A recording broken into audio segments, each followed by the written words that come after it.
نبی کریم صلی اللہ علیہ وسلم جب انسانوں کو بتاتے تھے نا کہ دین اسلام پر عمل کرنے کے یہ فوائد ہیں اور دین اسلام پر خرچ کرنے کے یہ فوائد ہیں، اگر تم اللہ کی بارگاہ میں خرچ کرو گے تو یہ تمہیں نعمتیں ملیں گی.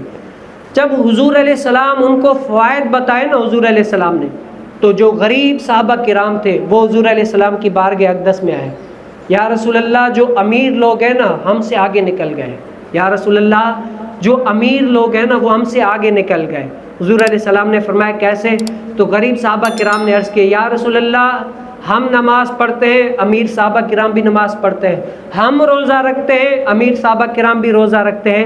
لیکن یا رسول اللہ، یہ جو امیر صحابہ کرام ہیں نا صدقات و خیرات بھی کرتے ہیں، حج بھی کرتے ہیں، عمرہ بھی کرتے ہیں، جہاد بھی کرتے ہیں. الغرض اللہ نے ان کو مال دیا ہے، مالی عبادت بھی وہ کرتے ہیں. یا رسول اللہ، ہم تو وہ نہیں کر سکتے.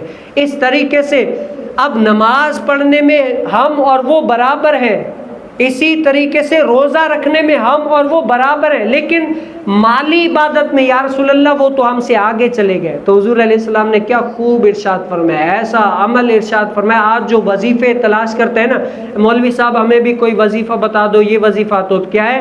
نبی کریم صلی اللہ علیہ وسلم نے اپنے اصحاب کو وظیفہ بتایا اور کیا فرمایا؟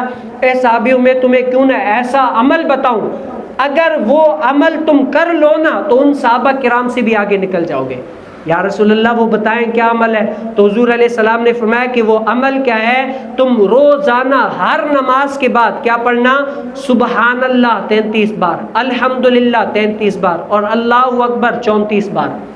کئی روایت میں آیا کہ تینوں 33 بار، لیکن صحیح یہ ہے کہ سبحان اللہ 33 بار، الحمدللہ 33 بار اور اللہ اکبر 34 بار. اس کو کیا کہتے ہیں؟ تسبیح فاطمہ کہتے ہیں. کیا کہتے ہیں؟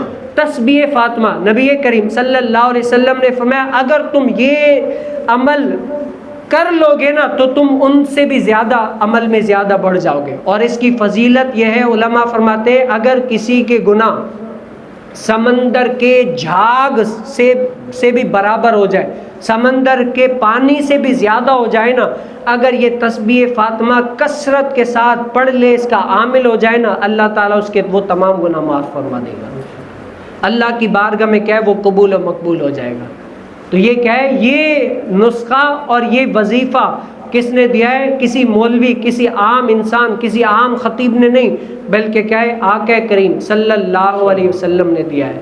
تو ہر پریشانی، ہر مصیبت میں یہ پڑھو. اور اگر عملی اعتبار سے صحابہ کرام کا ذوق دیکھیں، کس طریقے سے عبادت تو کرتے ہی تھے، بدنی عبادت میں تو ساتھ ہی ساتھ تھے، قولی عبادت میں ساتھ ہی ساتھ تھے. بدنی عبادت نماز پڑھنا ہے، روزہ رکھنا ہے، اسی طریقے سے قولی عبادت سچ بولنا ہے، لوگوں کو واعظ و نصیحت کرنی ہے، نیکی کا حکم دینا ہے، برائی سے منع کرنا ہے، اس میں تو ساتھ ہی ساتھ ہے امیر غریب. لیکن جب وہ مالی عبادت میں بڑھ گئے نا تو اس لیے بھی حریص تھے، نیکیوں کے حریص تھے. یا رسول اللہ، یہ اس معاملے میں آگے ہو رہا ہے، ہم کون سا عمل کریں کہ ہم ان سے آگے نکل جائیں.